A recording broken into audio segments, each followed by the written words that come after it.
capítulo 36 do livro Vinha de Luz, ditado pelo Espírito Emmanuel, psicografia de Chico Xavier. Facciosismo. Mas, se tendes amarga inveja e sentimento faccioso em vosso coração, não vos glorieis, nem mintais contra a verdade. Tiago, capítulo 3, versículo 14. Toda escola religiosa apresenta valores inconfundíveis ao homem de boa vontade. Não obstante os abusos do sacerdócio, a exploração inferior do elemento humano e as fantasias do culto exterior, o coração sincero beneficiar-se-á amplamente na fonte da fé, iluminando-se para encontrar a consciência divina em si mesmo. Mas, em todo instituto religioso, propriamente humano, há que evitar um perigo: o sentimento faccioso, que adia indefinidamente as mais sublimes edificações espirituais. Católicos, protestantes, espiritistas, todos eles se movimentam, ameaçados pelo monstro da separação, como se o pensamento religioso traduzisse fermento da discórdia. Infelizmente, é muito grande o número de orientadores encarnados que se deixam dominar por suas garras perturbadoras. Espessos obstáculos impedem a visão da maioria. Querem todos que Deus lhes pertença, mas não cogitam de pertencer a Deus. Que todo aprendiz do Cristo esteja preparado a resistir ao mal é imprescindível, porém que compreenda a paternidade divina por sagrada herança de todas as criaturas, reconhecendo que, na casa do Pai, a única diferença entre os homens é a que se mede pelo esforço nobre de cada um.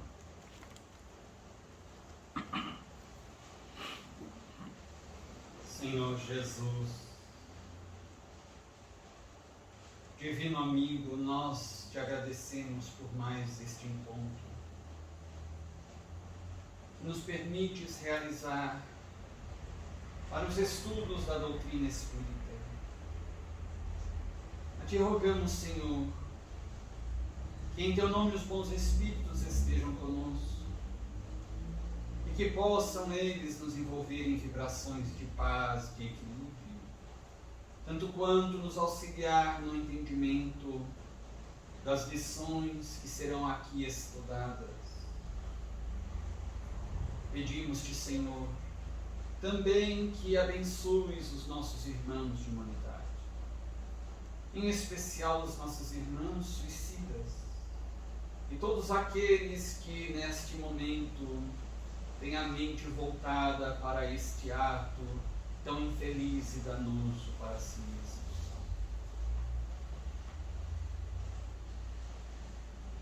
Que nestas lições possamos recolher a orientação segura para a nossa vida, não apenas no trânsito carnal, mas também para a vida imortal além túmulo. E que também recolhamos aqui recursos para que melhor possamos servir-te nesta imensa seara do bem, espalhando as noções do Espiritismo cristão, não apenas pelas palavras, mas sobretudo por nossas ações no dia a dia.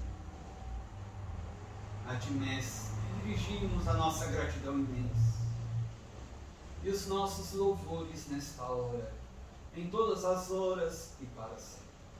Que assim seja.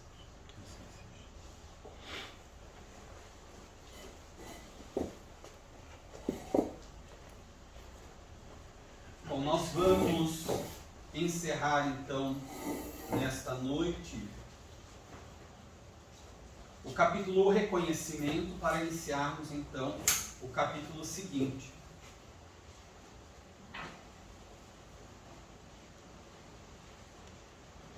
Então nós vimos na semana passada aquelas 3 etapas da regressão de memória sofrida por aqueles pacientes suicidas da colônia Maria de Nazaré. Então, a primeira etapa, a regressão para alguns anos apenas antes do suicídio, para que eles detectassem exatamente qual teria sido, o que teria acontecido realmente com eles, para que eles se dessem conta de que realmente tinham cometido o ato suicida de aniquilamento do corpo físico, detectando também a causa mais direta relacionada ao suicídio, né? Por exemplo, aquele que deu um tiro no ouvido em razão de ter falido os seus negócios, o próprio autor do livro, Camilo, ter também atirado contra o próprio crânio em razão de não suportar o fato de ter se tornado cego, mas também a regressão para que eles constatassem que, embora tivessem aniquilado a vida física, a vida do corpo físico, eles prosseguiram vivendo numa outra dimensão, com 1000 sofrimentos muito maiores do que aqueles que eles estavam a passar, a sofrer na reencarnação. E depois da segunda etapa, eles fizeram nova regressão de memória para alcançar o início da última existência física, a existência que foi aniquilada pelo suicídio. E daí verificarem, ao longo daquela existência, daquela reencarnação, todos os atos enganosos, né, que eles cometeram, os desvios de conduta, as infrações à lei de Deus, que eles mesmos nem se davam conta que eram atos negativos, comportamentos inadequados, ou às vezes se davam conta e faziam mesmo assim, para que eles constatassem que, na verdade, o fato de, por exemplo, o indivíduo ter falido e ele acreditar que esta vergonha tinha sido a causa direta e a causa principal do suicídio, não era a verdade. Porque a verdade é que o suicídio foi resultado de uma negligência de todos eles com relação à existência inteira até aquele momento. A negligência com relação à observância da lei de Deus, de um esforço de autoaperfeiçoamento moral, de uma conduta ética, de uma busca de espiritualidade mais verdadeira, de uma busca de religiosidade mais verdadeira. Porque havia aqueles que eram vinculados a doutrinas religiosas, mas alguma coisa pro forma, apenas para apresentar-se socialmente como dessa ou daquela religião. Mas não havia uma busca real, verdadeira, legítima de espiritualidade, de religiosidade.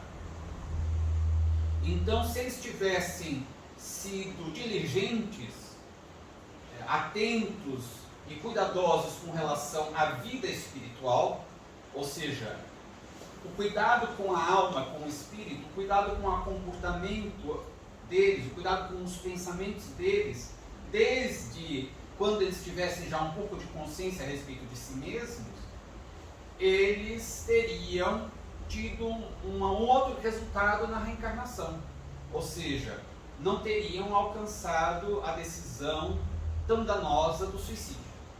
Também foi mencionada a questão da educação que os pais devem dar com relação para os filhos no tocante à espiritualidade, à religiosidade, a essa busca interior. E a terceira etapa da regressão de memória dizia a respeito, novamente, a retornar aquelas lembranças desde a infância, detectando os desvios de caráter, as infrações ao Código Divino, à lei de Deus, que está escrita na nossa consciência, portanto, essas agressões à nossa própria consciência. Mas, como eles já tinham detectado quais tinham sido as principais falhas, né, as principais negligências, agora o objetivo era apresentar as possibilidades outras de conduta. Quando infringiu a lei de Deus, o que deveria ter sido feito? Quando teve tal pensamento, qual deveria ter sido o pensamento adequado? Porque não basta dizer que está errado este comportamento, está inadequado, é prejudicial. Deve-se mostrar por que é prejudicial e apresentar o que é benéfico. Porque senão seria como um médico a dizer: você está com um problema de saúde X, a doença X, isto vai lhe causar determinados efeitos, consequências na sua vida. E daí o paciente fica na expectativa de que o médico complemente o trabalho dele. Ok, já identifiquei, você já diagnosticou qual é a minha doença, já disse qual vai ser o possível prognóstico, o que eu posso esperar no desenvolvimento dessa doença, o que ela vai me ocasionar, o que já está me ocasionando. Agora eu quero saber o tratamento, como eu me curo disso. Então essa terceira etapa foi exatamente a proposta de terapêutica corretiva daqueles desequilíbrios. E também, ao mesmo tempo, demonstrar que dali para diante devem ser atentados a estes pontos X e Y para a conduta. Então, ao mesmo tempo que estavam sendo propostas terapêuticas corretivas, curativas pelo desequilíbrio adquirido, também naquela regressão última, naquela terceira etapa, apresentavam-se então reflexões em torno de profilaxias, para que se evitassem novas quedas. Então, ali é um trabalho completo. Então, a gente viu essas três etapas. E mencionamos, inclusive, reforçando, que vale sempre reforços, as perguntas e respostas de O Livro dos Espíritos, a respeito de como nós podemos nos melhorar desde esta vida, meio prático e eficaz, pergunta Kardec, garantindo assim uma posição melhor no mundo espiritual. Todos nós sabemos que vamos desencarnar, o organismo físico vai perecer um momento ou outro, nós vamos ter que abandonar o corpo físico, portanto desencarnar, voltar à pátria espiritual, mas a nossa expectativa é que a gente volte para a pátria espiritual numa condição melhor e possa ocupar uma região melhor do mundo espiritual. Pelo menos não uma região de montes de sofrimentos, de uma região trevosa.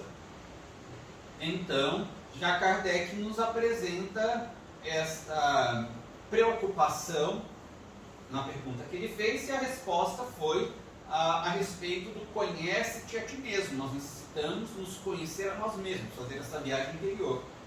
E é bastante óbvia esta resposta, no sentido de que, se nós não nos conhecemos interiormente, não sabemos o que vai de errado em nós, não sabemos o que precisa ser corrigido e melhorado para a gente poder conquistar uma posição no futuro melhor, já que a gente sabe que nós conquistaremos uma posição melhor no mundo espiritual de acordo com o que nós fizermos aqui na Terra da nossa reencarnação.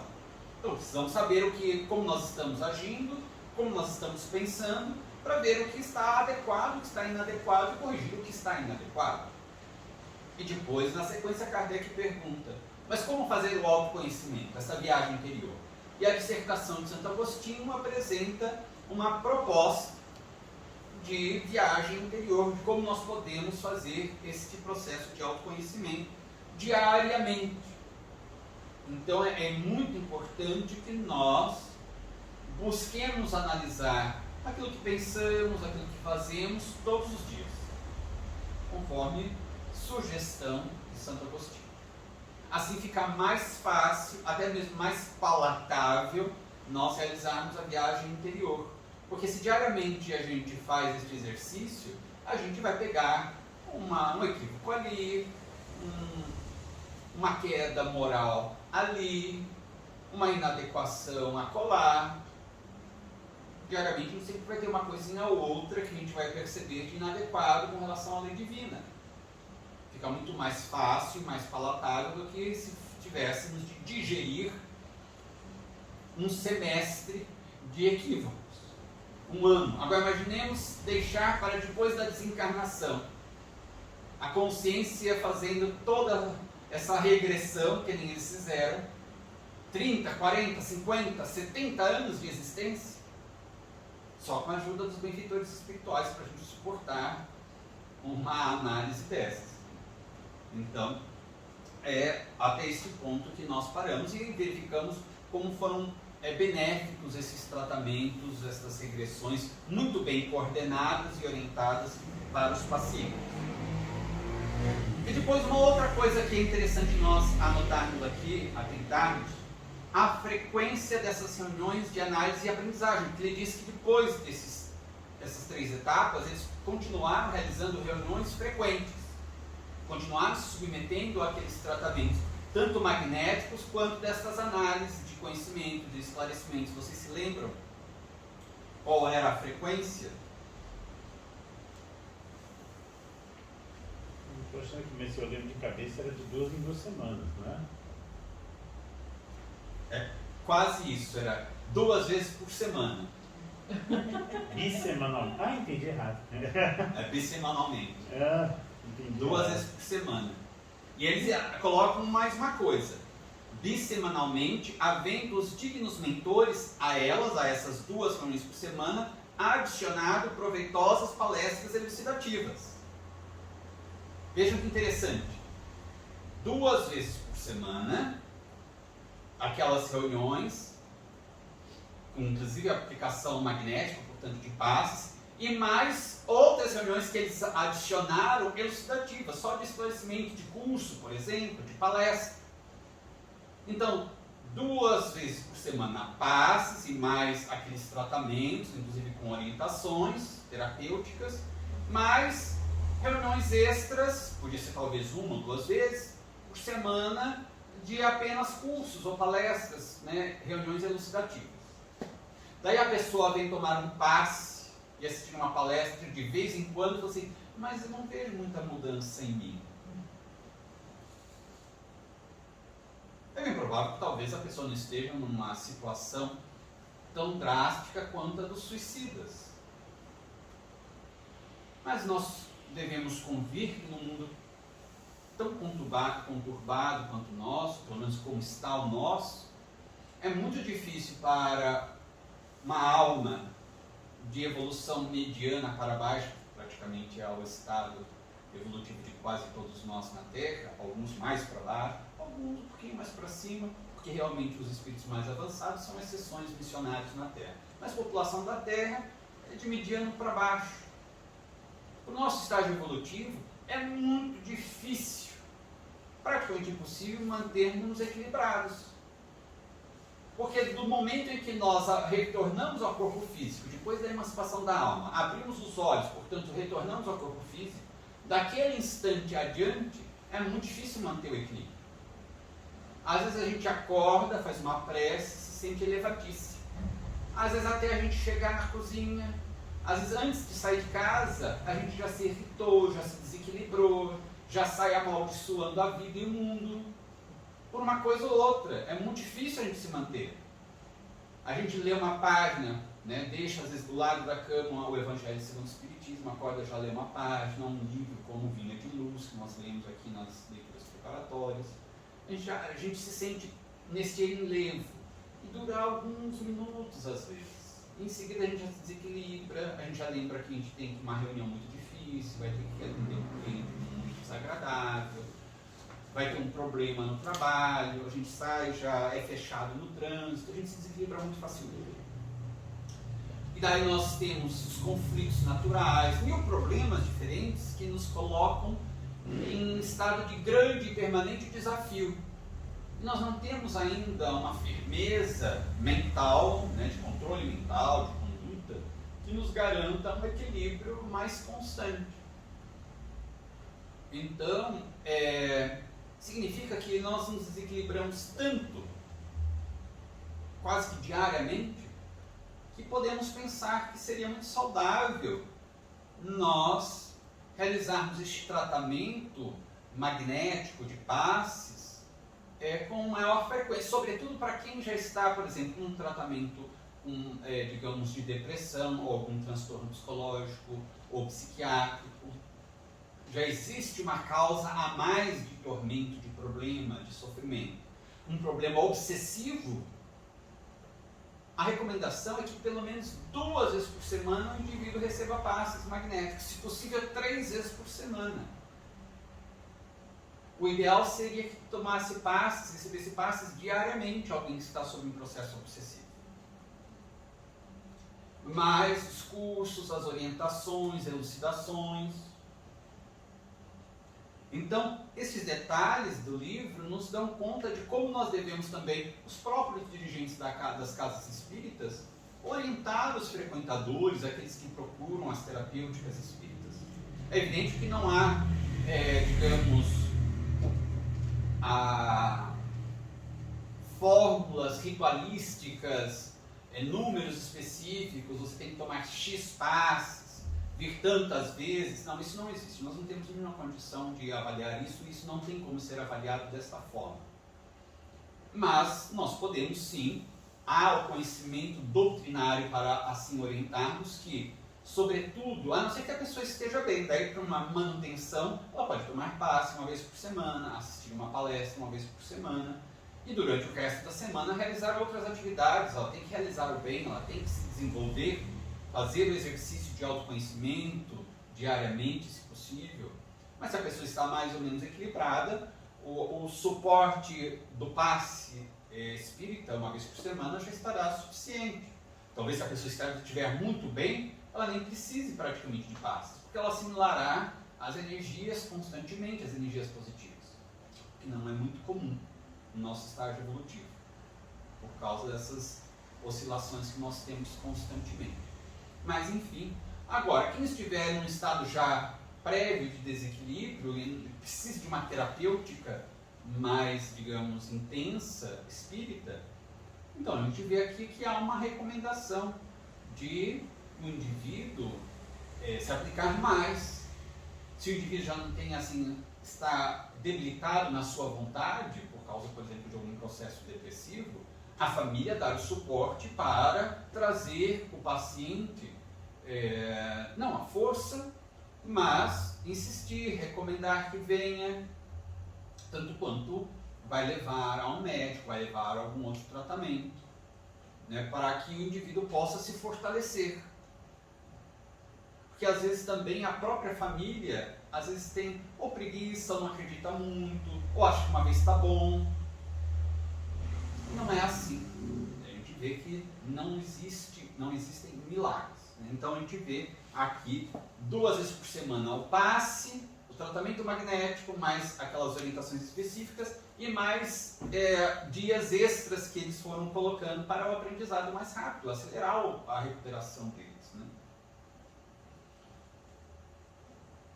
E depois ele menciona quais eram os benefícios recolhidos pelos enfermos em todas essas reuniões. E ainda também, quais os benefícios a simples presença dos benfeitores causavam nos enfermos.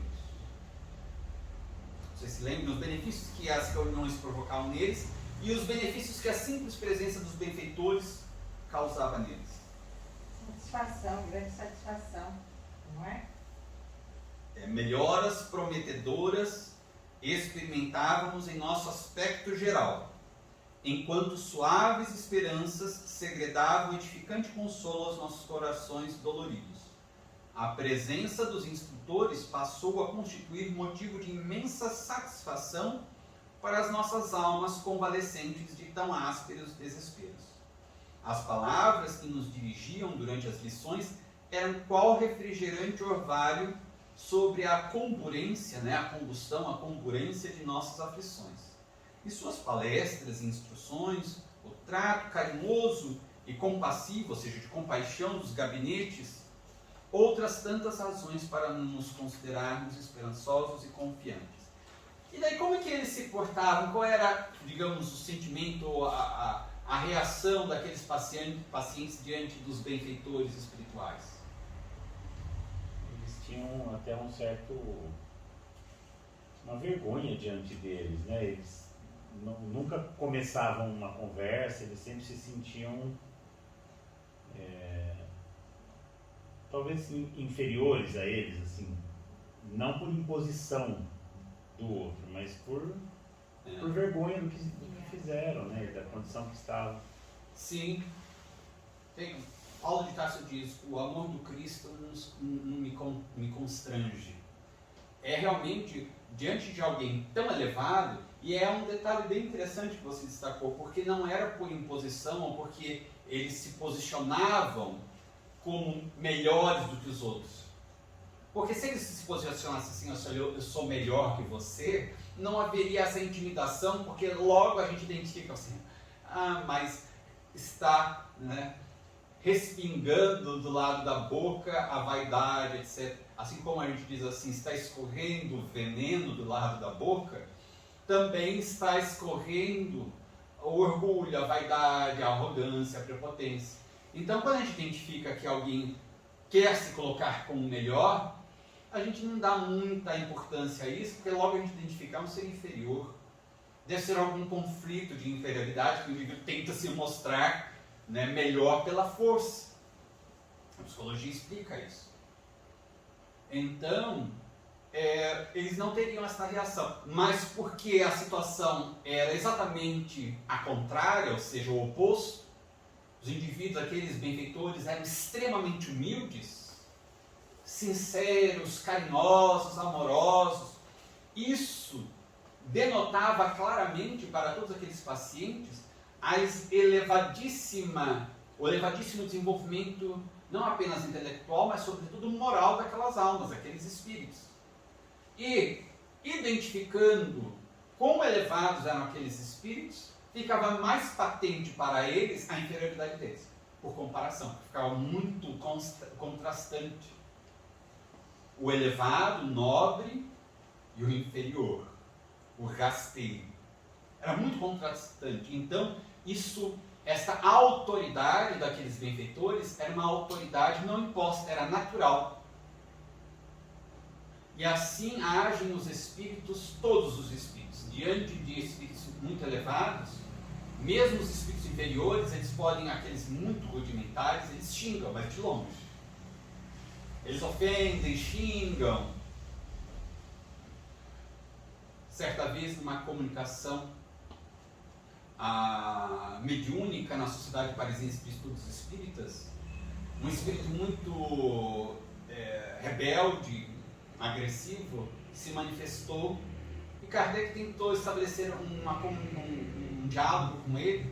Em determinado momento ele disse assim, eu deveria jogar pedras contra você. E o codificador diz o seguinte, olha, seria até interessante, porque aqui é uma reunião também de estudos, nós estamos estudando, e um fenômeno deste físico seria bem interessante para os nossos estudos, né? Se você pudesse realizar um fenômeno semelhante. Ele falou assim, mas não vou fazer. Mas por que você não vai fazer? Para nós seria até interessante. Porque o bom rei Luís está presente. E ele não me permitiria. Ele via São Luís, que era o guia espiritual, né, o diretor espiritual, o mentor da Sociedade Parisiense de Estudos Espíritas, e a autoridade moral de São Luís fazia com que o espírito, embora ficasse falando, vou fazer isso e aquilo, não fizesse absolutamente nada. Então eles sabem com quem eles podem mexer. Eles sabem realmente quem tem autoridade moral e quem não tem. A irradiação, a nobreza de caráter, as irradiações espirituais, isso demonstra bem claramente quem é evoluído ou não. Então é exatamente esta situação aqui. Eles constatavam que realmente aqueles espíritos tinham autoridade moral, eram espíritos nobres, e se intimidavam, se envergonhavam, se continham. Eles não podiam agir de qualquer forma. Não podiam. Tinham que se conter ali. Então é bem interessante isso. E é também interessante porque Kardec, no capítulo das obsessões e o livro dos médiuns, explica a razão, na verdade os próprios benfeitores responderam à pergunta de Kardec, explicam a razão porque eles trazem espíritos das reuniões mediúnicas, principalmente obsessores, que era o tema deste capítulo. Kardec falou assim, mas os benfeitores não teriam muito mais propriedade, condições de orientar esses espíritos no além? E os benfeitores respondem, sim, a princípio temos melhores recursos para orientá-los no além-túmulo. Mas há duas questões que devem ser consideradas, que justificam nós trazermos estes espíritos para se comunicarem nas reuniões mediúnicas e dialogarem com alguém encarnado utilizando-se de um médium. Primeiro, toda vez que os espíritos superiores falam com alguém, sempre falam em nome de Deus. Porque essa é a função deles, cumprir as ordens de Deus. Então eles sempre falam em nome de Deus. E quando eles falam em nome de Deus, há uma tal irradiação e vibração que isso apavora os espíritos muito inferiores. Eles se apavoram de uma tal forma que eles fogem. Se amedrontam e fogem. Então já inviabilizaria aí o diálogo, dificultaria o diálogo. Segundo, por serem muito, esses obsessores serem muito materializados ainda, é muito mais fácil eles entenderem a linguagem e até a mesma troca de vibrações com os encarnados. Então por isso é que eles trazem os espíritos muito inferiores para se comunicarem nas reuniões mediúnicas quando possível, para dialogar com um encarnado, porque as vibrações do encarnado, da fala, né, do pensamento do encarnado, ali quando ele está falando, está irradiando também as formas, pensamento. Então tudo isso facilita para o espírito compreender uma linguagem mais humana, mais concreta, ao mesmo tempo que está vinculado ao médium e, portanto, utilizando-se dos fluidos, do fluido vital do médium, sentindo-se como se estivesse realmente reencarnado novamente. Então tudo fica muito mais fácil para um espírito ainda pouco evoluído, uma condição. Por essa razão é que há as reuniões mediúnicas também de atendimento aos sofredores do além.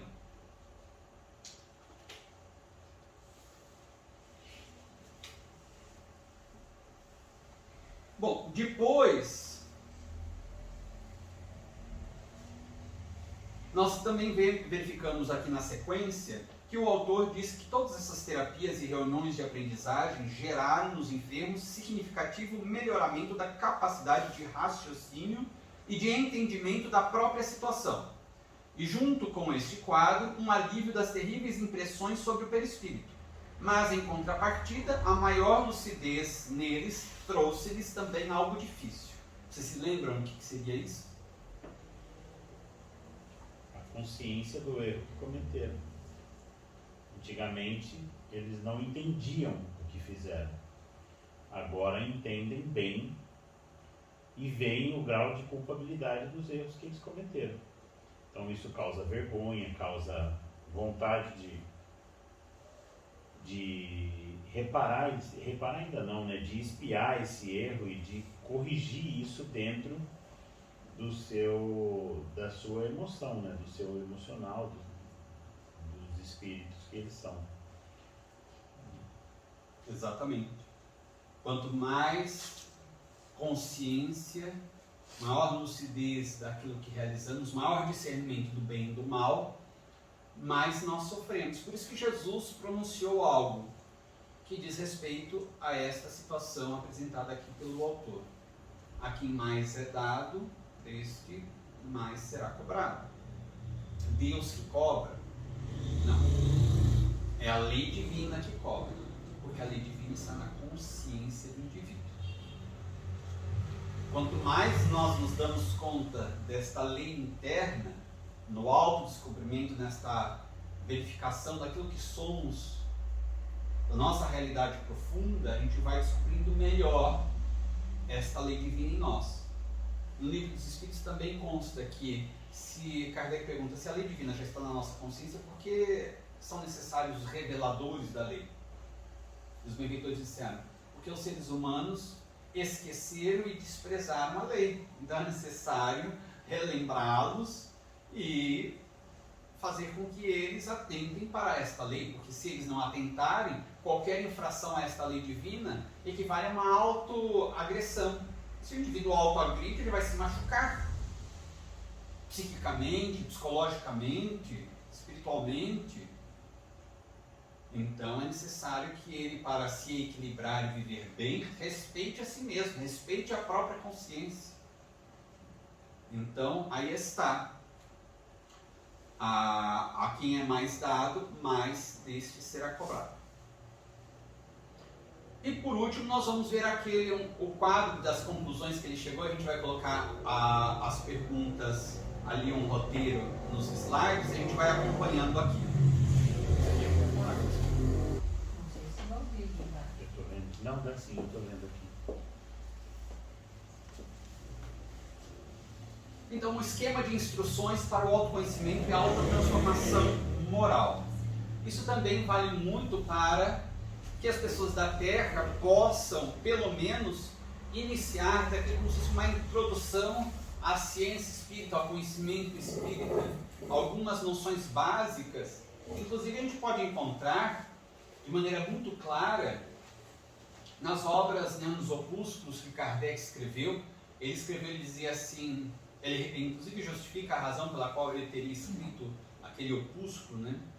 Aquela brochura, pequena brochura. Ele diz assim: há muitas pessoas que ou têm dificuldade de ler, não têm o hábito de leitura, então acham muito maçante, difícil ler algum livro, ainda mais de conhecimento filosófico, mais profundo, muito extenso. E há pessoas que dizem não ter tempo para ler, porque tem uma vida muito agitada. Ou às vezes porque tem compromissos em casa, com filhos, ou no trabalho, enfim. Então, para ninguém dizer que não conheceu o Espiritismo por estas dificuldades, esses obstáculos, resolvemos escrever este opúsculo. E ele escreveu o Espiritismo na sua expressão mais simples, que é pequeno, mas contém ali o resumo, bem um resumo básico do que seja o Espiritismo. Pelo menos o indivíduo vai ter uma ideia mais precisa do que seja o Espiritismo. E daí, se ele quiser conhecer profundamente a ciência espírita, o conhecimento espírita, ou a filosofia espírita, ou a religião espírita, ele vai ler as obras básicas, poderá aprofundar-se nos estudos que Allan Kardec fez na Revista Espírita, poderá também conhecer as outras obras subsidiárias de autores contemporâneos de Kardec, ou depois obras posteriormente escritas, mediunicamente ou não, enfim. Mas, pelo menos, a brochurinha dá uma ideia bastante clara do que seja o Espiritismo. Mas ele escreveu também o Principiante Espírita, por exemplo. E aqui nós temos alguns traços, alguns elementos básicos, que pelo menos se o indivíduo tiver o conhecimento, a consciência desses elementos, a vida dele deverá necessariamente ser pautada em outras bases. Porque não é possível que o indivíduo tenha uma convicção de que ele é imortal e viva como se ele fosse um objeto de carne apenas, né, um monte de elementos orgânicos que vão se dissipar. Então, como no pensamento do materialista, tudo vai acabar em nada, então ele pode fazer o que ele quiser, que não haverá consequências. Se o indivíduo tem a consciência de que ele é imortal, ele sabe: eu vou continuar vivo, as consequências me alcançarão mais cedo ou mais tarde. Então a gente vê que esses conhecimentos, embora básicos, já definem para o indivíduo que conhece, tem a certeza disso, um novo modo de vida. O indivíduo não pode viver da mesma maneira se ele tem esse conhecimento. Embora sejam colocações bastante sucintas, mas já necessárias, já suficientes para determinar uma modificação de padrão de pensamento e de comportamento na reencarnação atual. Então aqui, esquema de instruções para o autoconhecimento e a autotransformação moral. As conclusões a que eles chegaram, aqueles pacientes, depois dessas semanas todas, né, se submetendo aos tratamentos, às orientações. O primeiro item que ele destaca: natureza tríplice do ser humano na Terra. Vocês se lembram mais ou menos o que ele disse a este respeito?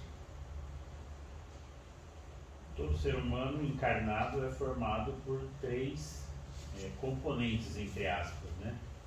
O espírito, que é o ser pensante, que somos nós. O perispírito, o corpo espiritual, que envolve o espírito e acompanha ele encarnado e desencarnado. E o corpo físico, que é esse corpo material que a gente usa enquanto encarnado e que, quando a gente desencarnar, vai morrer e se desfazer da forma como nós escolhemos. Ele menciona também que nós somos todos, né, como o Bruno disse, a centelha divina, né, o espírito imortal. E que o espírito imortal foi criado por Deus, portanto, aí está patenteada a nossa hereditariedade divina. Somos todos filhos de Deus, verdadeiramente. Não é apenas uma forma de poética de se falar, é a realidade. Assim como a hereditariedade biológica, os nossos pais, na verdade, fornecem o organismo físico para nós termos a nossa reencarnação, mas não foram eles que nos criaram. Eles forneceram uma roupagem de carne e osso, material, biológico, mas eles não nos criaram. Quem nos criou? Deus. Então a hereditariedade legítima mesmo nossa não é dos nossos pais, conquanto mereçam eles todo o nosso respeito. Em realidade eles são nossos irmãos, porque eles também provêm do mesmo Pai, de Deus.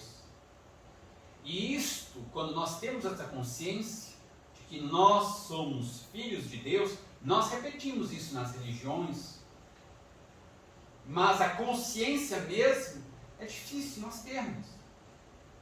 Porque quando nós temos a consciência de que nós somos filhos de Deus, isso deve ter uma significação para nós. Se eu sou divino, eu devo agir como divino.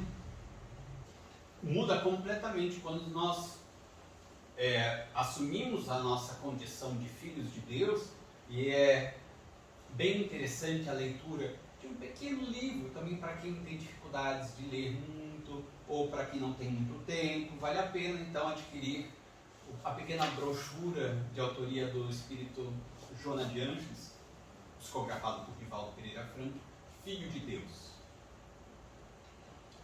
Porque ali são pequenas mensagens, são lidas talvez em máximo 2 minutos, mas ricas de significação para nós compreendermos a nossa hereditariedade divina.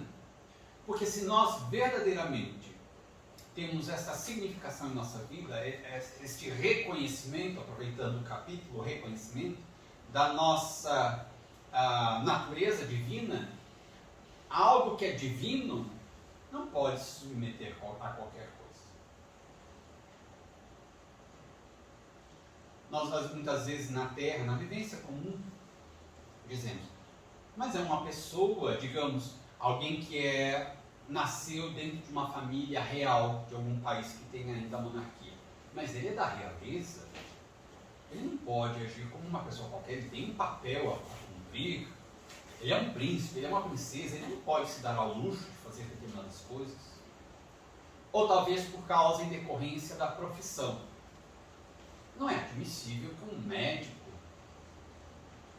que pregue a respeito da saúde, dos cuidados com a saúde, trate doentes, se permita vícios, fique fumando e destruindo a própria saúde, ou tenha qualquer outro vício que destrua a saúde física, fica incompatível com a função dele de médico, perde um pouco a credibilidade. Nós vamos entrar numa consulta médica e vemos o médico fumando lá, e daí o médico, um oncologista, vai nos dizer assim, depois de ter fumado, a gente ter visto ele fumado, assim, olha, você precisa parar, porque você está com um problema inicial já nos pulmões, e o cigarro faz muito mal à saúde. Ou um cardiologista falar isso. Não era o senhor lá fora fumando? Mas eu tenho imunidade divina. Como tem imunidade parlamentar, eu tenho imunidade médica. Então perde um pouco a credibilidade. Então nós temos esse discernimento, essa reflexão. O indivíduo é juiz, espera-se que ele tenha uma conduta adequada na sociedade, enfim, na vida dele. Ele é o que tem por função fazer com que a lei seja aplicada. Um juiz que descumpre a lei, aí se perdeu a credibilidade. Então, o indivíduo que normalmente tem essas funções materiais, mundanas, é comum ele procurar se adequar à posição dele, fazer jus à posição dele, a não ser que esteja desequilibrado. Se nós nos damos conta que somos filhos de Deus, portanto seres divinos, meus irmãos, agora eu preciso saber como que vive um ser divino. Como que um filho de Deus? Deus é todo poderoso, é perfeito, etc. Então eu preciso buscar entender como funciona isso, como que é a vida de um ser divino. Minha vida é divina, eu sou um ser divino. Jesus disse, brilhe a vossa luz. Eu preciso saber como essa luz vai fazer brilhar, para acender essa luz, como que funciona, onde é o botão para fazer acender essa luz. Eu tenho uma luz que eu não sei como fazê-la funcionar, preciso descobrir. Então, por isso é que, quando nós realmente nos identificamos com essa natureza divina, e por isso que ele coloca aqui, nós mudamos a nossa forma de pensar e, por via de consequência, de agir. Certa vez, Swami Satya Sai Baba, o grande guru da Índia, esclareceu às pessoas que estavam com ele, repetindo até mesmo que Jesus falou, que consta no Evangelho: podeis fazer tudo quanto eu faço e muito mais. E Sai Baba diz também: vocês podem fazer o que eu faço, as coisas que eu materializo. Ele materializava direto do fundo cósmico universal, criava, ou co-criava, melhor dizendo, dentro da linguagem de André Luiz e mecanismo em evolução em dois mundos. Ele dizia: vocês podem fazer isso também. Sabem por que vocês não conseguem fazer aquilo que eu já faço? Uma coisa muito simples. Nós todos somos seres divinos. Porque eu já tenho esta consciência e passei então a viver de acordo com a minha natureza divina, desprezei aquilo que fosse mundano, porque eu me reconheci como um ser divino e passei a viver assim. Então eu sou uma chama incandescente, brilhante. Agora, a minha natureza é igual à natureza de vocês. Vocês ainda são uma chispa. A natureza divina está aí, esta chispa. Mas é necessário combustível para a chispa virar uma chama. Como a gente faz com que o fogo se mantenha? Oxigênio. Fornece oxigênio. Como nós precisamos, como fazemos que a chispa vire um grande fogaréu, uma grande chama? Alimentando essa natureza. Alimentando a natureza espiritual. A gente alimenta a natureza mundana, material. Alimentemos a natureza espiritual. Mas para isso eu preciso identificar que eu sou essa natureza espiritual. Daí ele falou assim: quando vocês se conscientizarem verdadeiramente que são seres divinos, vão alimentar aquilo que seja divino em vocês. E daí a faísca se torna chama. Por isso que nós precisamos reconhecer. Nós falamos, repetimos, mas como papagaios. Nós não discernimos ainda. Não raciocinamos em torno disso. Então, por isso que eles colocam aqui.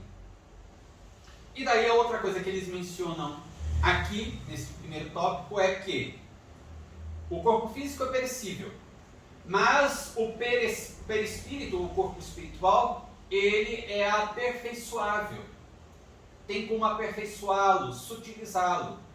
Mas este processo de sutilização do perispírito segue uma outra atividade, a de espiritualização da alma. Quanto mais moralizada a alma, mais sutil, menos denso se torna, mais aperfeiçoado, portanto, o corpo espiritual ou perispírito. Então, o corpo espiritual e a alma aperfeiçoam-se, progridem. O corpo físico é apenas temporário mesmo. Só para aquela reencarnação e basta. Volta ao pó, ou seja, volta à estrutura inicial, original de energia dissipada. Tudo bem neste item? Vamos para o segundo. O que é o homem, ser humano na Terra? É o espírito encarnado. O ser inteligente, né? É. Que deve evolver, ou seja, evoluir.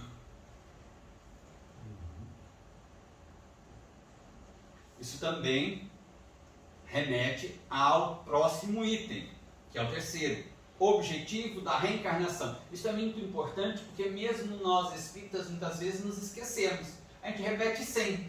Mas no dia a dia a gente acorda, dificilmente alguém acorda, mesmo sendo espírita, e fala assim: qual é o objetivo mesmo de eu estar? Por que eu acordei, retornei do estado de emancipação da alma, voltei para o espírito? Por que Deus me concedeu mais este dia? Para minha evolução. Então tá. Então eu acordo, a partir deste momento eu estou no modo evolução. Aí a gente acorda e fala: tem que fazer café, eu tenho que, antes de sair, lembrar de pegar os papéis, que hoje levar os papéis, aí eu tenho que passar em tal lugar, depois tem que ver o que tem que comprar para preparar o almoço, tem que levar o filho a isso em tal lugar. A gente faz uma programação enorme durante o dia inteiro. E daí, quando a gente vê a listinha de atividades, tarefas que devemos realizar, a gente não mencionou evoluir.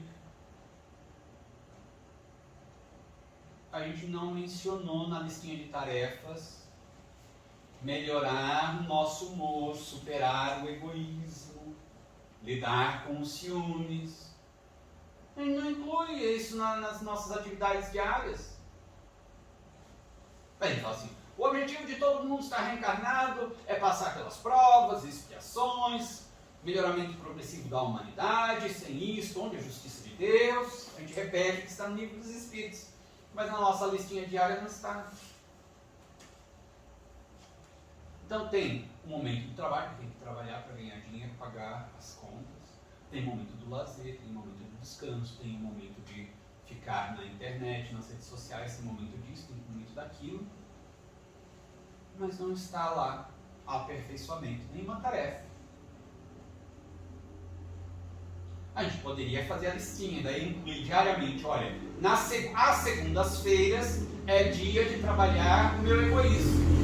Às terças-feiras é dia de trabalhar o meu orgulho. Às quartas-feiras é dia de trabalhar a minha preguiça. Às quintas-feiras a gente vai colocando. Não é duro da pessoa admitir que tem tudo isso, né? Primeiro tem que se conhecer. A gente pode colocar assim, tarefa do dia. Fazer todas tarefas do dia e daí dedicar, por exemplo, 15 minutos para autoconhecimento. 15 minutos antes de dormir, fazer como o Santo Agostinho fazia. Todos os dias, antes de me deitar, passava em revista, revisava o meu dia, verificava tudo que eu tinha feito, que eu tinha pensado, que eu tinha deixado de fazer, verificava se alguém tinha alguma coisa contra mim, algo que eu tivesse feito, que tivesse magoado talvez alguma pessoa. A gente pode incluir isso. Aí a gente está cumprindo o objetivo da reencarnação. Item 4. Nós vamos ver aí algumas coisas que ele coloca. Suicida e leis divinas, o suicida e a necessidade de reencarnação, e o suicida e o direito de matar o corpo. Ou seja, o suicida, o indivíduo que comete o suicídio, né, age de acordo com as leis divinas. O indivíduo que se suicida vai precisar se reencarnar para reparar as próprias faltas.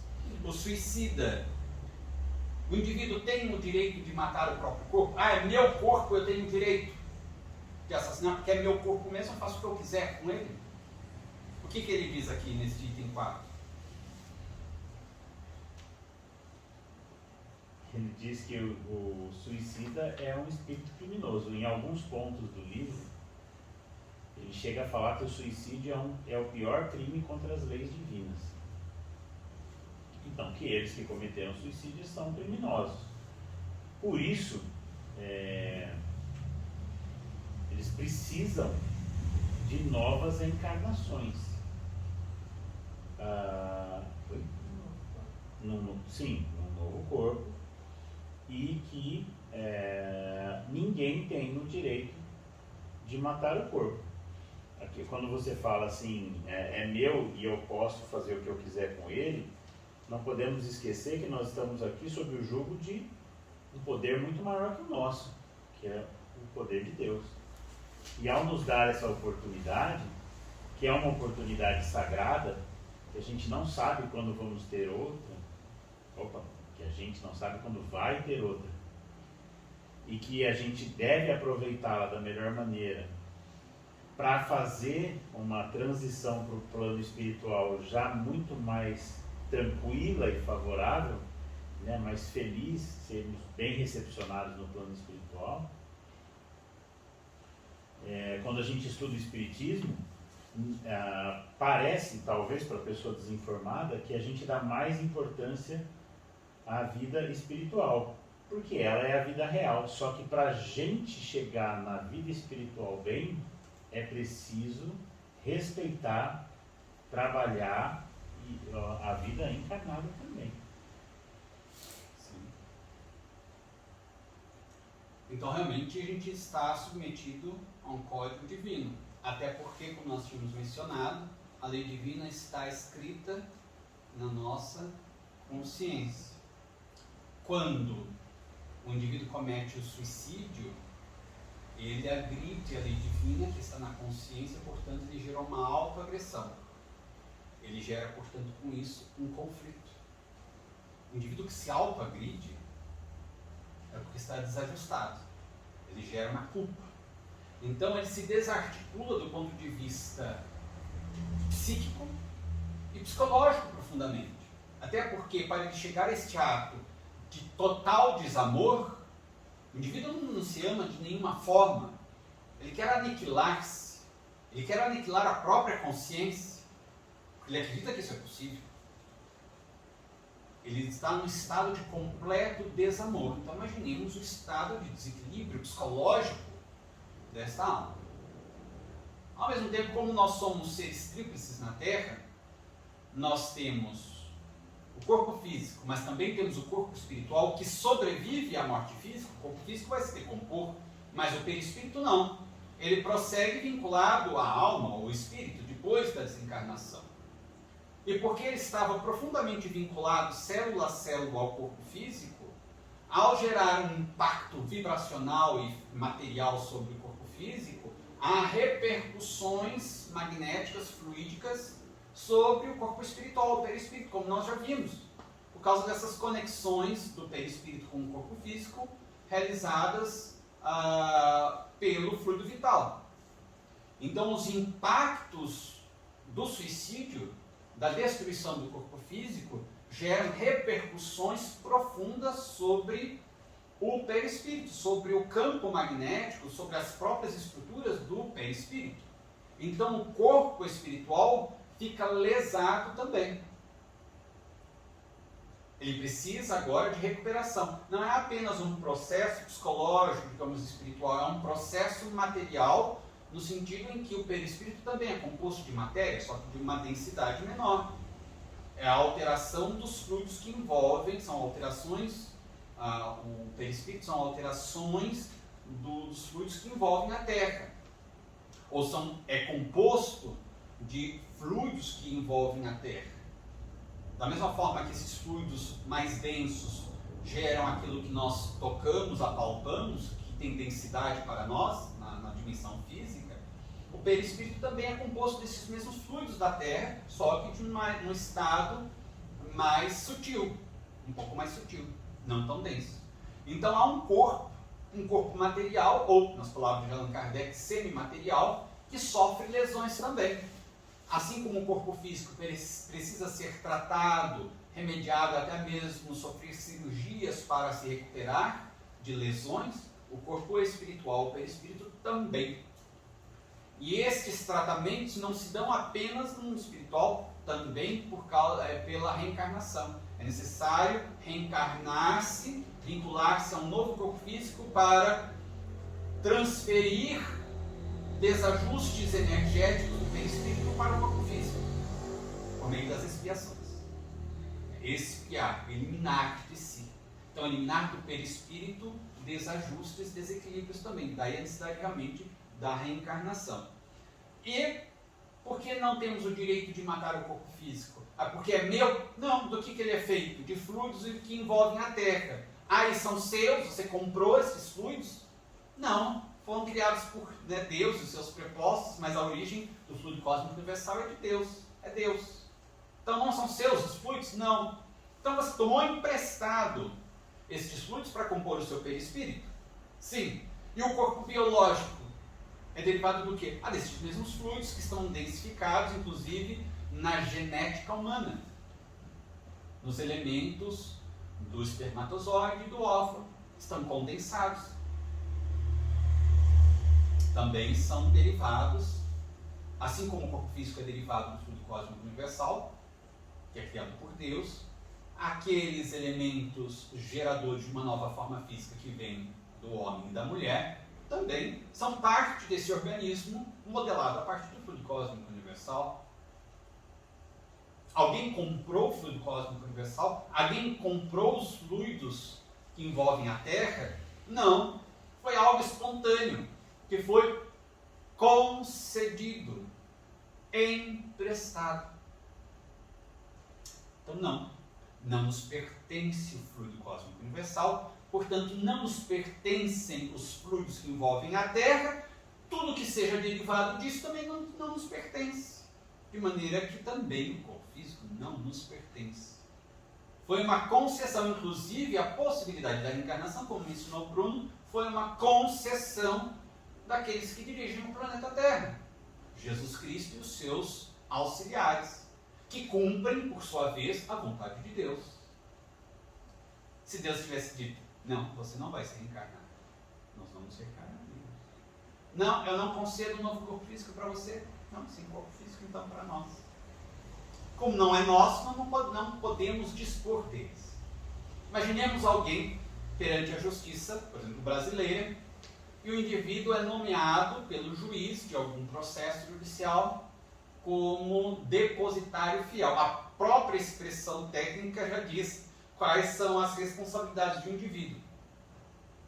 Olha, o bem foi penhorado, o carro foi penhorado, mas você pode continuar na posse deste carro, utilizando até a decisão final do processo, eventual venda do carro para satisfazer a dívida do processo, mas você agora está nomeado como depositário fiel, ou seja, não pode acontecer nada de ruim com o bem, não pode perecer, não pode vender, não pode fazer nada com o bem que deteriore ou desfaça desaparecer o bem, porque senão você será responsabilizado por isso. Você está na condição de depositário, está a posse na sua mão, mas com a responsabilidade de entregar o bem a qualquer momento para a justiça.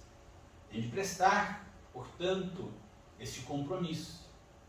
Nós estamos na condição de depositários fiéis. Se nós utilizarmos equivocadamente deste depósito, do bem que nos foi depositado em nossas mãos, acontecerá também o que acontece com o depositário que se torna infiel na justiça. Ele será responsabilizado, penalizado por isso. Deus vai falar assim, olha, você foi depositário infiel, vou punir você. Não, Deus não faz isso, mas a nossa consciência faz, porque é ali que está o tribunal. O juiz da causa está na nossa consciência. E como nós não podemos fugir da nossa consciência, porque ela nos acompanha e fica olhando aquilo que a gente está fazendo a toda hora, mesmo quando a gente está trancado no quarto, achando que está sozinho, na consciência você está ouvindo. Então aí está a explicação realmente. As condições da reencarnação do suicida, como elas são? Você acabou de dar uma introdução nesse assunto, né? Uhum. Como o suicida, apesar especialmente esses que estão no Hospital Maria de Nazaré, tem algum atendimento e esse atendimento faz uma grande melhora na sua vibração, ainda assim eles têm enormes desequilíbrios a serem resolvidos. Eles precisam reencarnar.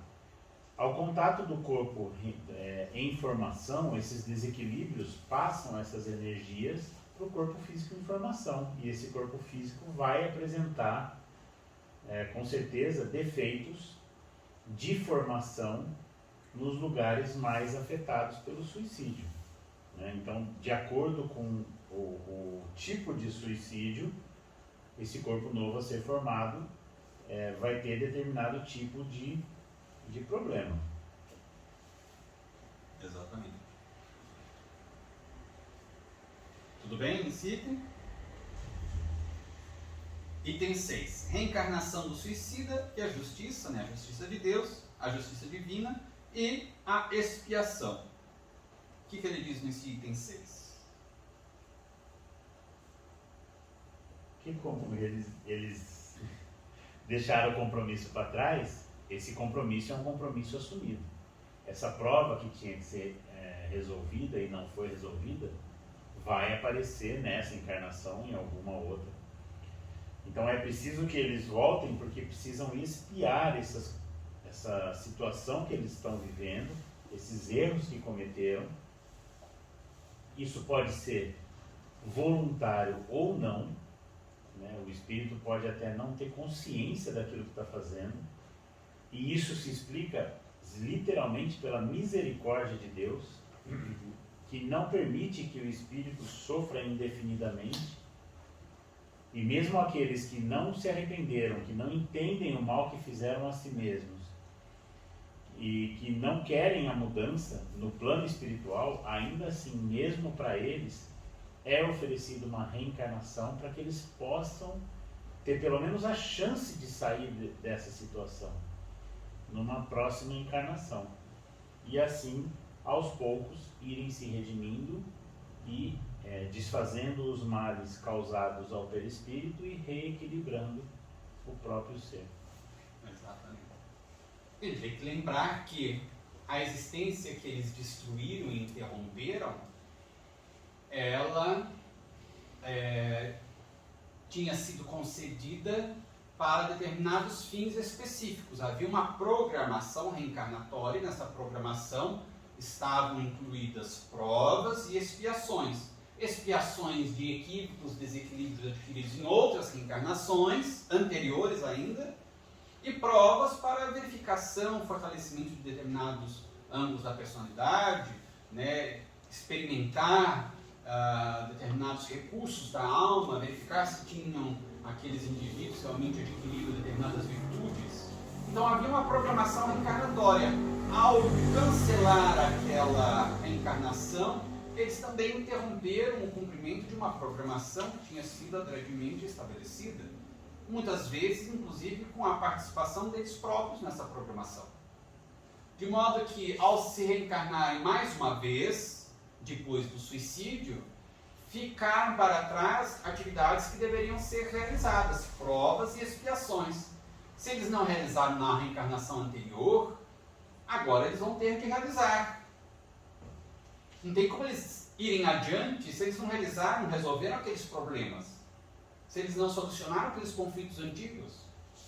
Se tinham sido programadas aquelas experiências, era para que eles conseguissem se reajustar, se equilibrar, adquirir determinadas forças, condições para uma nova etapa de experiências. Se eles interromperam a programação, eles não adquiriram aquelas condições para ir adiante. Então eles têm que retomar, são repetentes, vão ter que retomar as experiências que tinham sido canceladas pelo suicídio, só que na reencarnação anterior eles tinham um equilíbrio maior para enfrentar aquelas provas e as expiações. Agora eles vão ter que retomar aquelas experiências de provas e expiações, só que com um monte de desequilíbrios gerados pelo suicídio.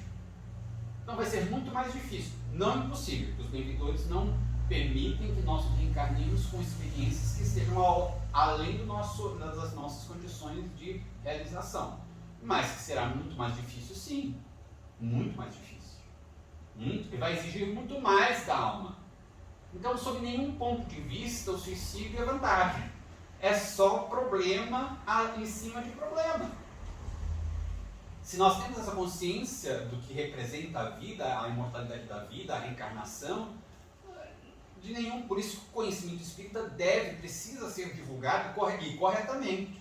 Se o indivíduo tem esse conhecimento e ele raciocina, e ele estava pensando em suicídio, ele falou assim, não tem o mínimo sentido se suicidar, imagina. Vai ser cabeçada atrás de cabeçada, sofrimento atrás de sofrimento, por mais difícil que esteja, muito melhor do que qualquer situação de um suicida. Então ele vai ter que retomar as experiências de provas e expiações que tinham sido interrompidas na reencarnação anterior, só que agora é uma condição muito mais difícil, porque ele vai ter os conflitos, os traumas psicológicos, psíquicos e também os desajustes do perispírito com reflexos no novo corpo físico. Aqui nós verificamos novamente o Código Penal da Vida Futura, que Allan Kardec nos apresenta em No Céu e Inferno. Vai ter de passar pelo arrependimento que normalmente já se deu no mundo espiritual. Mas esse arrependimento às vezes continua na vida física, porque é tanto sofrimento que ele continua se arrependendo. Ai meu Deus, inconscientemente ele vai sentir aquele impacto. Ou, no caso da dona Ivone do Amaral Pereira, que tinha a recordação dos suicídios dela, maior ainda o arrependimento vai se consolidando cada vez mais. Essa dor do arrependimento que dá a firmeza para o indivíduo assim, mas jamais vou repetir esse erro, porque o sofrimento é dilacerante, é excruciante, mas nunca mais. Então é importante sofrer mesmo, para fixar com aquela dor uma firmeza de conduta. Depois, a expiação, tem que passar pela expiação, tem que drenar dos desequilíbrios, e a reparação, tem de reparar mal praticado. Inclusive, os traumas que geramos em todos aqueles corações que nos amavam e nos amam. Às vezes a gente consegue destruir outras encarnações. A pessoa perde a alegria de viver, entra numa depressão, adoece e desencarna. Ou o indivíduo fica tão desesperado, um pai fica desesperado com relação ao filho que se suicidou, quer reencontrar o filho, se suicida também para ver se reencontra o filho no além? Não vai reencontrar. Então nós geramos traumas, prejuízos grandiosos se nos suicidamos na vida de outras pessoas e na própria contabilidade da sociedade. Isso vai ter de ser reparado também. Item 7. Suicídio e mortalidade da alma, suicídio e falso escape das expiações e suicídio e postergação da felicidade. Pode falar. Bom, em relação à imortalidade da alma, o suicídio não acaba com a vida espiritual. O suicídio acaba com a vida do corpo. E o espírito continua, então, na região de sofrimento em que se encontrava, só que esse sofrimento acaba se multiplicando, como você acabou de falar, né? Então ficam mais contas ainda. Se fosse uma prova de obstáculos, ele cria muito mais obstáculos a si mesmo do que encarando aqueles que ele estava vivendo, né? Isso tem a ver com a questão do falso escape das expiações, né? Em vez da gente escapar, a gente cria mais e faz com que a nossa vida futura, em encarnações futuras, seja, como você falou também, ainda mais difícil, né? Ainda mais sofrida, isso mesmo. E em relação à postergação da felicidade, a gente sabe que todos aqui na Terra têm uma felicidade relativa, mas quando a gente fala da felicidade real, do espírito nobre, do espírito que não tem problema na consciência, que quase ninguém tem isso aqui na Terra,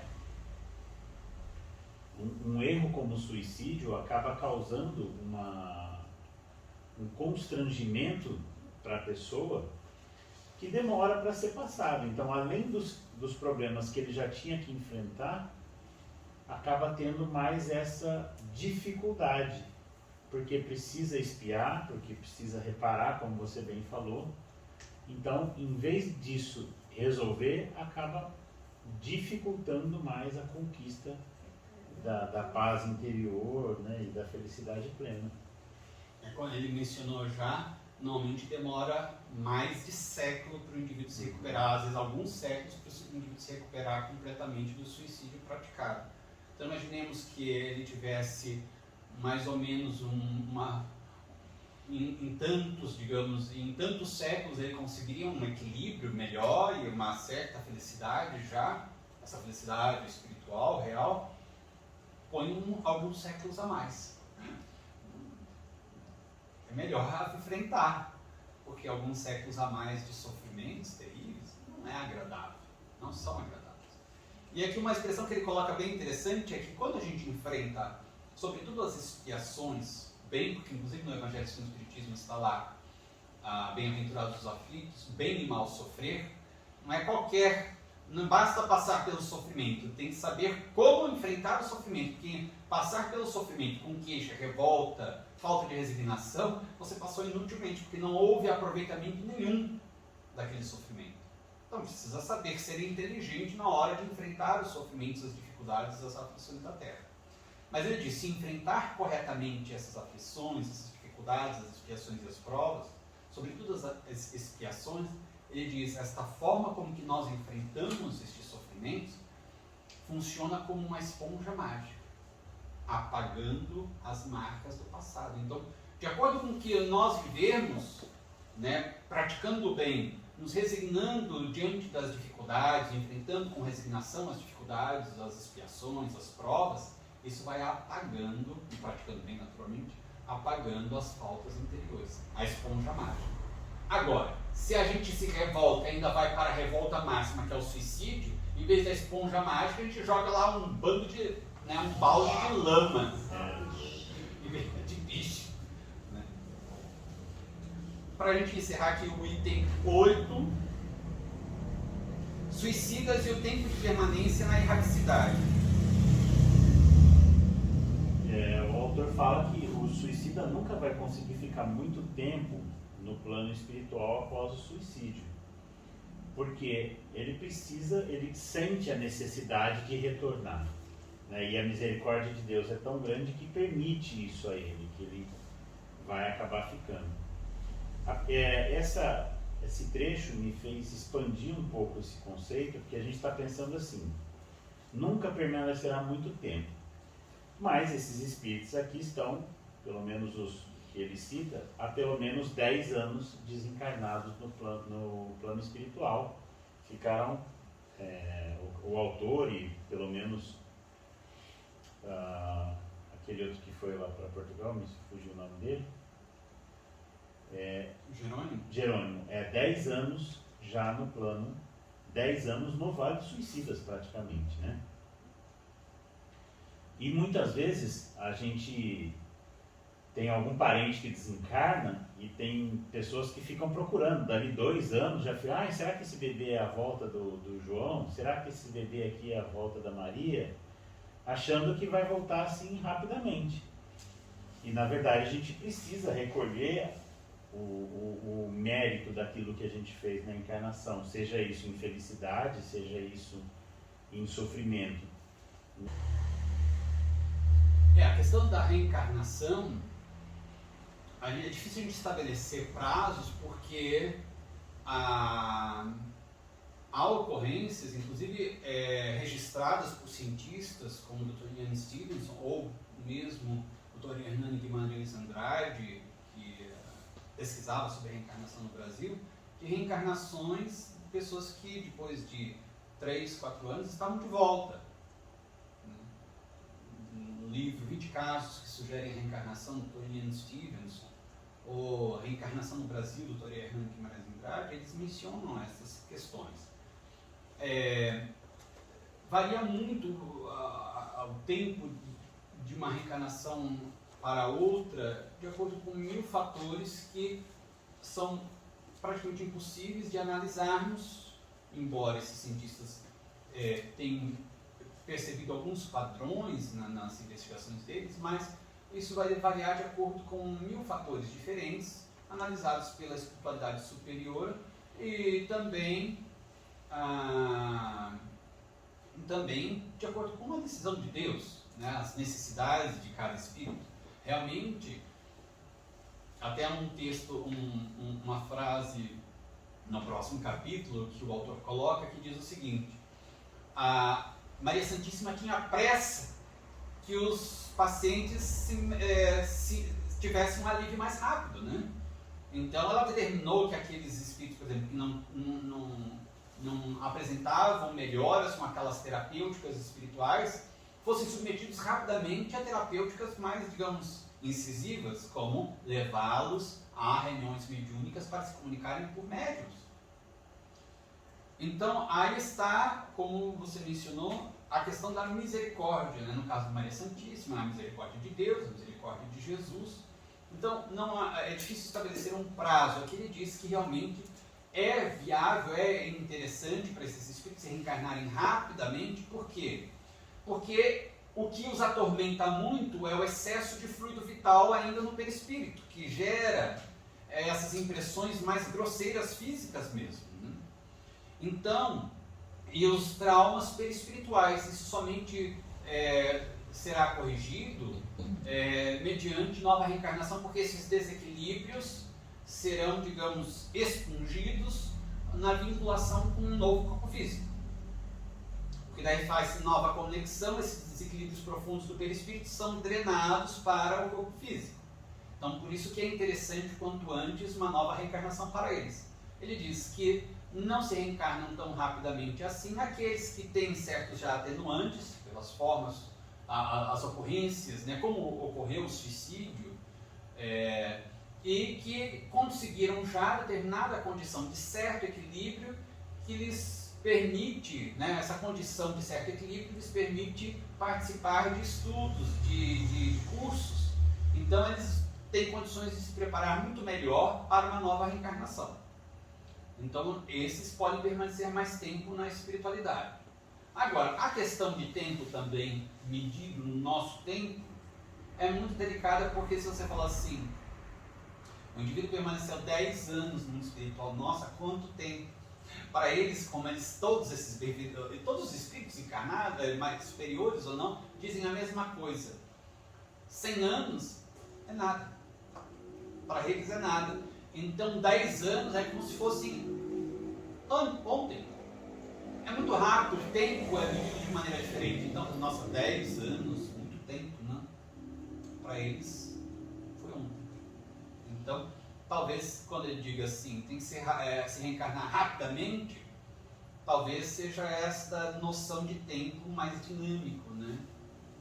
No mundo espiritual. Ou talvez ocorra realmente, o indivíduo desencarnou faz 1 ano, 2 anos, já reencarna novamente. Aí a gente não sabe, aí a decisão sempre é com Deus e com Jesus. Às vezes aqueles que se suicidaram dilacerando o corpo todo, ele precisa, até mesmo para ele conseguir se recuperar de uma forma mais consciente, do impacto do corpo, né, da carne, do fluido vital animalizado, para ele poder se reestruturar. Então esse ainda vai mais rápido, porque é uma encarnação breve, só para dar essa injeção animalizada, né? E aí desencarna e continua o seu tratamento para a recuperação. E é interessante isso daí que você mencionou, porque às vezes você fala assim, nossa, como possível? Mal ele nasceu, já morre, que dó! Não, é porque o corpo físico funcionou como esponja. O objetivo era utilizar uma roupa, né? A roupa vai ficar suja, mas o que é a roupa, né? O indivíduo que tem que se limpar, né?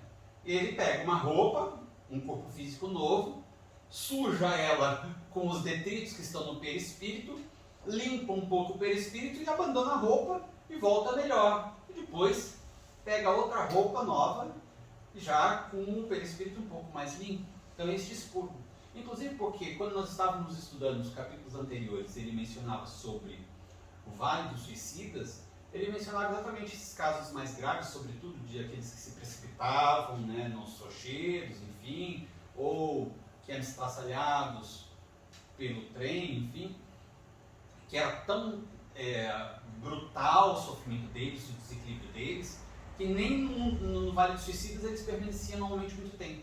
Muitos deles eram reencarnados diretamente no Vale do Suicida mais rapidamente. Então pode ser realmente que muitos deles nem sejam levados para a colônia Maria de Nazaré, já passem diretamente por essas primeiras encarnações, 1, 2, quantas vezes forem necessárias. Aborto espontâneo também? Também. Seria uma das causas, né? Não generalizando todas as causas. Porque em entrevistas, né, que foram registradas em livros, Chico Xavier dizia que às vezes esses suicidas, ao se vincularem a, digamos, aquela nova célula, começa o processo, portanto, de formação, né, do novo organismo físico, do embrião, né, etc. Só que são tão violentas as vibrações do perispírito do suicida que acabam aniquilando a possibilidade de vida biológica. Então as células não suportam aquele impacto tão violento e aquele organismo físico em desenvolvimento perece. Mas daí, parte já do desequilíbrio já foi drenado. Daí tenta de novo.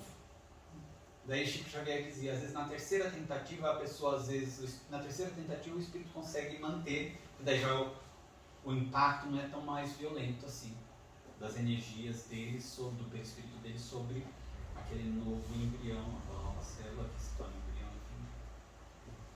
Por isso que Kardec fala que o aborto é especialmente uma prova para os pais, né?